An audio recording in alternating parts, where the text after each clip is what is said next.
Hello everybody and welcome back to my channel. In today's video we're going to be starting a new series, and that is going to be running through every single expansion pack for The Sims 2. The Sims 2 is my favourite Sims game. It's probably the game that I most relate to and I feel most nostalgic about. Maybe it's because of the time period that I was when it came out. I'm not sure, but I love The Sims 2 the most. I think you can probably do the most things on there. The only thing that I don't like about it is the load screens between the worlds, because I remember on my computer it just taking like 5 minutes to load up a lot and it would be so frustrating. But I don't have a PC anymore, unfortunately, or a Windows PC. I only have a Mac, so I can't install all of my discs. I have the Mac version, which you buy from the Apple Store or from the App Store, so it doesn't have every single expansion pack or stuff pack included, but it does have a lot of them. So I thought it would be fun to run through from like Base Game, Nightlife, University. I love all of those, and just see what the main features are of every single pack, and sort of see what furniture you get, what the neighbourhood is like, etc, etc. So for this first video we are going to go and explore the base game, or the Sims 2 base game. We will see what kind of furniture they are, what families are included. The base game does come with 3 neighbourhoods. We've got Pleasantville, Strangetown, Pleasantville, Strangetown and Veronaville. Veronaville is like Romeo and Juliet from what I remember. You've got the Capulets and like the Montagues, but they're called something else in The Sims. I'm not sure, but we will find out in a minute. So let's just get into it and see what's going on. Love this loading screen.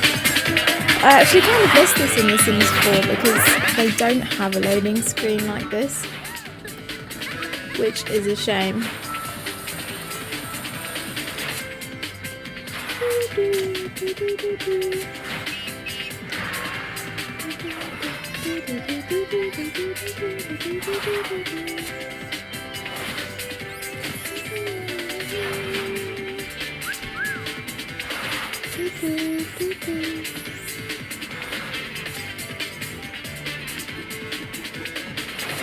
So I feel like, because this is the first time, we need to watch the whole loading screen.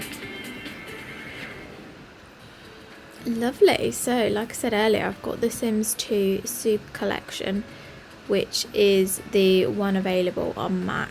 Once we get into the game, I'm going to readjust the settings size. But yeah, like I said earlier, River Blossom Hills isn't in the expansion pack. Sorry, it isn't in the base game, which we'll be exploring today. It is just Pleasantview, Strangetown and Veronaville. And the thing that I love about The Sims 2 is every neighbourhood has its own like description. So for this one, a lot has happened in 25 years, but some new faces in town are stirring up rivalries and creating tension for once happy families. Can anything be done to get the neighbourhood feeling good again? And then Strangetown is truth seekers move to Strangetown, hoping to discover the secrets the town holds. Do aliens live among us? Do missing Sims mysteriously appear here? In this town, nothing is what it seems. And then we have also got Veronaville, which is the cats and monsters have been feuding for years, but that hasn't stopped the younger generation from crossing boundaries and falling in love.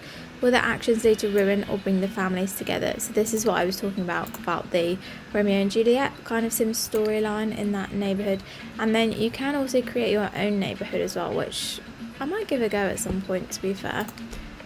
But let's go into Pleasantview. I don't believe it'll play the exact thing when you first go into the game, just because I have opened it already, but you will be able to see it when we open Strangetown and Veronaville, as I haven't been into those yet. But yeah, let's open this one up. So yeah, today we're just going to be exploring everything that's in the base game as opposed to any of the expansion packs. We'll go through what kind of furniture we've got and what kind of Sims live in Pleasantview, and then maybe we'll do the other 2 neighbourhoods in a different video. I'm not quite sure yet. But yeah, I love this little opening scene. Like The Sims 4 would never do this. It's all just, you know what the loading screen looks like. It's all just flat, I feel like, compared to this. But yeah, I have had, normally you get a little box appear on here. However, I have been having a little play around, and I built this house over here called the Huggins family. Just because I was so eager to play it, and I couldn't work out how to record my screen. But yeah, we have already played with those. So normally you wouldn't have all of these different things at the top either, because these are all to do with the expansion packs. But here we have got this massive mansion for sale over here, which I can't remember if I've ever had a sim live there. But yeah, actually I've just decided today we'll do an overview of all of the towns, and then maybe we'll do another video where we go into depth. I'm not sure how long this video is going to be, which is why I'm not 100% sure yet. But yeah, this one is for sale as well, 61,000. Oh, you have to move the sim in, that's annoying. Anyway, this household here is the Goth household. As you can see, we've got Goth, 165 Sim Lane. Look at their net worth, 635,000. Cassandra's ready to start a family of her own, but can she tame the town Casanova? And can Mortimer bounce back after the disappearance of his wife Bella? And then along from them, you've got the Pleasant family, which live at 215 Sim Lane. Not worth as much as the Goths, but they still have a pretty big house and live a bit of a life of luxury, I feel like. But yeah, on the surface, we've got Daniel and Mary Sue Pleasant seem to have the perfect life. But is their love a flimsy facade? And can Angela and Lilith make the right choices when it comes to love? I remember when I first played this family, the scandal, and I thought it was just so good. But we'll go into that a little bit more at some point. And then we've got the Dreamer family, who live at 195 Main Street, £43,000. Darren is pursuing his dream of being an artist while his son Dirk hits the books. While Darren may have found his muse, will his creativity be enough to win Cassandra's affection? So he fancies a little bit of Cassandra, but Cassandra is engaged to Mr. Lothario, who lives at 150 Main Street. Who is Don Lothario? Is his engagement to Cassandra Goth genuine? And what about the rumour that her mother Bella was last seen scaling the deck of his condo? What's going on there? And Don Lothario lives next door. They live in these like Spanish houses next door to the Caliente twins. Was it just a coincidence that the Caliente sisters arrived on the eve of Bella's disappearance? And is their interest in Mortimer physical or fiscal? So they've got a bit of a thing going on with them. And then they've also got a little bit of a thing going on with old Mortimer Goth. They're all entwined and I just love it. And then the final family that live in Pleasantview is the Broke family. And they live at 55 Woodland Drive. Brandy was left to raise two boys alone following her husband's suspicious pool ladder accident. With Dustin acting out, can Brandy teach young Beau to make right decisions in life? And he's going out with one of the Pleasant twins and the Dreamer son. So Dirk is going out with the other Pleasant twin. So yeah, that's pretty much Pleasantview. We'll do a little twizzle around here. And as you can see, the cars are driving on the road, but you've also got a few other lots here as well, which are just community lots. But I actually love this. And you've got a water tower and all of these bits up here, a rainbow. But yeah, that's pretty much it. Shall we go into Strangetown? Which reminds me of Strangerville in Sims 4. I'm not very good at remembering those kind of names. So I think this is, fingers crossed, the first time loading up Strangetown. So with this one we will actually see what is going on. Here we go into Strangetown. Oh, and we've got a UFO that's crashed over here. This kind of does remind me of Strangerville, where the science lab is in that like big hole thing. And then that is Will right there on the rocks. But these are the Famalands.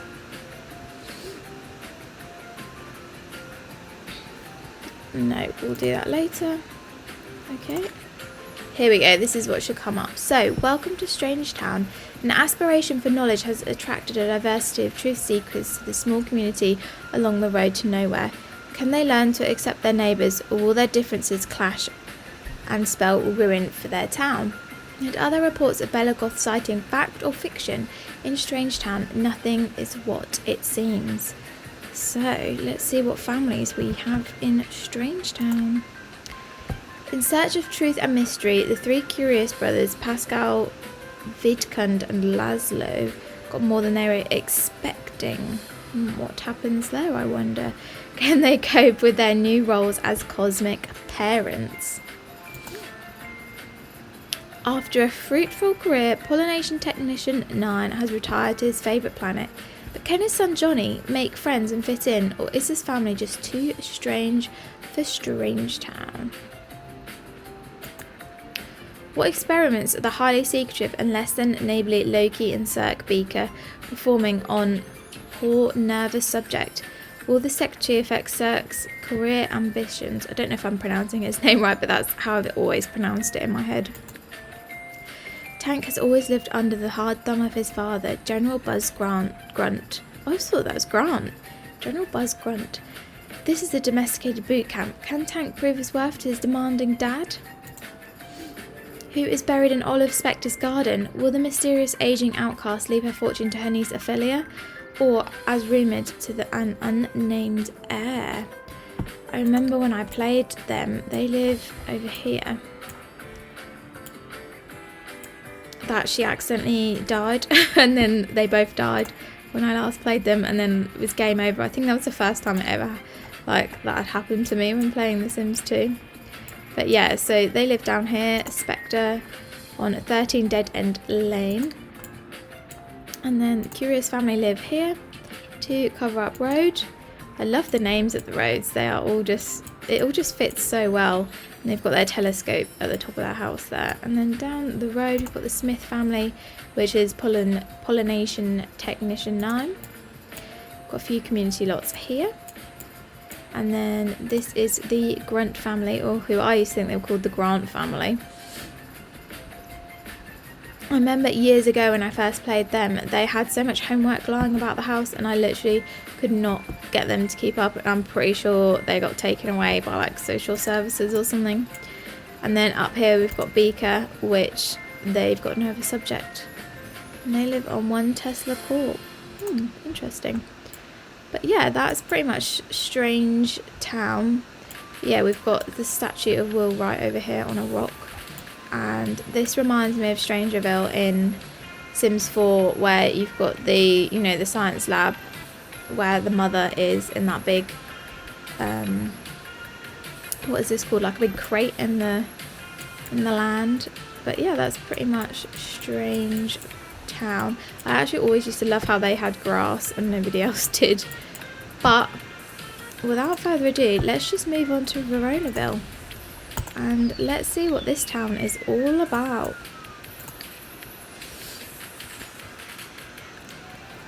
Here we go, it's luscious and green, which makes a bit of a difference compared to Strangetown. There's so many trees actually as well. Never noticed that, but I guess going from neighbourhood to neighbourhood, that is something that I can see now. And I used to love this town so much because, let's get rid of these, because of all of the Tudor looking houses, which you can see in the background here. But anyway, welcome to Veronaville. 2 houses alike in dignity. The Caps and Monties have been feuding for years, but that hasn't stopped the younger generation from crossing boundaries and falling in love. But will their actions lead to ruin or bring the 2 families together? Patricio Monti never forgot Consort Cap's broken promise, but now his grandson Romeo has fallen for the Cap heiress. Will the elders live to see the 2 families united?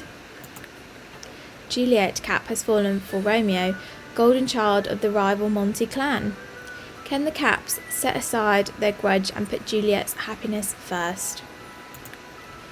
The summer dreams, kindly nature and zest for life have cast a romantic spell over Veronaville's youth. Will there be any magic left for Puck?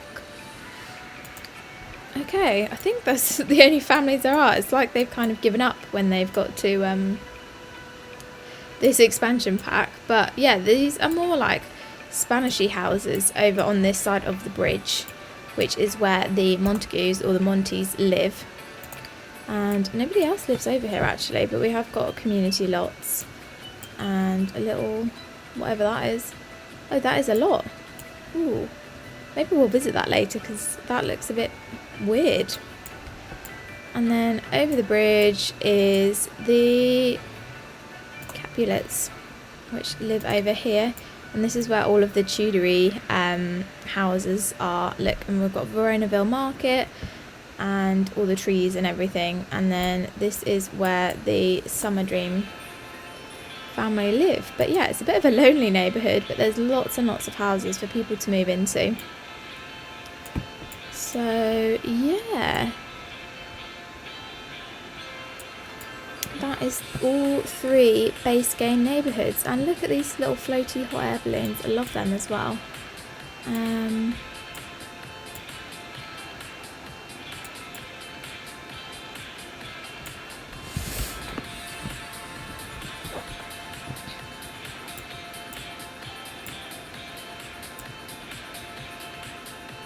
But yeah, so before we finish this video, what I will do is we'll just go into the Capulets household and we will see what kind of furniture and kind of style is in the base game and what sort of houses were built, etc, etc, and see what style we have. Ooh, look at this, very red in their household. Look at that star rug. Oh my gosh. Wow, so that lot is very, very green. And let me have you point out, we can build the fence on the outskirts of the lot, which you cannot do in Sims 4, and it drives me insane because you have to fill it up with bushes and stuff. But I like this. So they've been able to line it with this small fence here, and obviously you can see we go up levels, which is quite nice. I didn't realise they had a graveyard over here as well. So we've got Romeo over here and Juliet Capulet. Look at those outfits. He's got on like a basketball shirt and these baggy jogging bottoms, and she's got on Ugg boots, which were the high of the noughties, and a denim skirt and a hogtie neck top. That is literally, if I couldn't see the noughties in an outfit, that is what it is. But as you come in, yeah, there's lots of red everywhere. There's one of these checkered armchairs. Look at this bathtub. It's made out of wood. I would still use these white toilets, to be fair, but yeah, it's a lot of dark woods and stuff, which is the opposite of what I feel like people have today. Even this is like a wicker sofa, isn't it? Oh my god, they've got urns in their house as well.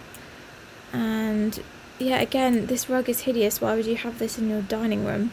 It's more of like, I say, it's like a kid's room kind of. I think it's actually carpet more than a rug, but they've styled it that way. But again, dark wood, and the kitchen is, well, the kitchen is this dark wood and dark green worktops, which I feel like is just not what people would have now. The stove, I feel like, is still probably in, again with the dishwasher, although most people would have these integrated in their cupboards now. And the fridge, I feel like, is still okay. And nobody has house phones anymore, do they? Let's have a look upstairs. Again, it's just filled with all of these dark woods, which nobody really uses anymore. It's like white and black and neutral kind of colours. And yeah, even this like pattern on the bed. But I do love all these wooden beams and stuff on the walls. I don't know why. Maybe it's because I'm British, but I just love that kind of style. Oh, and look, this person's got some cheeky leopard print on their bed. And look at this computer. I remember this. When the Sims go on it, the laptop folds outwards. It's quite cool, actually. But let's just have a little look at build and buy. Yeah, look at all these chairs. It's annoying because it doesn't tell you what comes from the base game, and unfortunately because of how I have it on my laptop I can't decipher. But look at these. I used to love this chair. And these lips one as well. Absolutely love it. Oh, and I used to love this. I'm not sure if that came with base game. I don't think it did. Or this. But my Sims were always poor, so they used to have this sofa.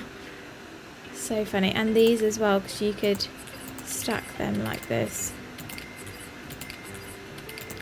And then make like little corners too. Ooh.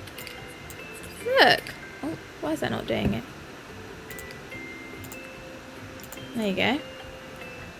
We'll just leave that in their garden for now. But yeah, I'm going to leave this video here, as it's kind of just an overview of what the base game was like, who's in the towns, the lore the lore and everything like that.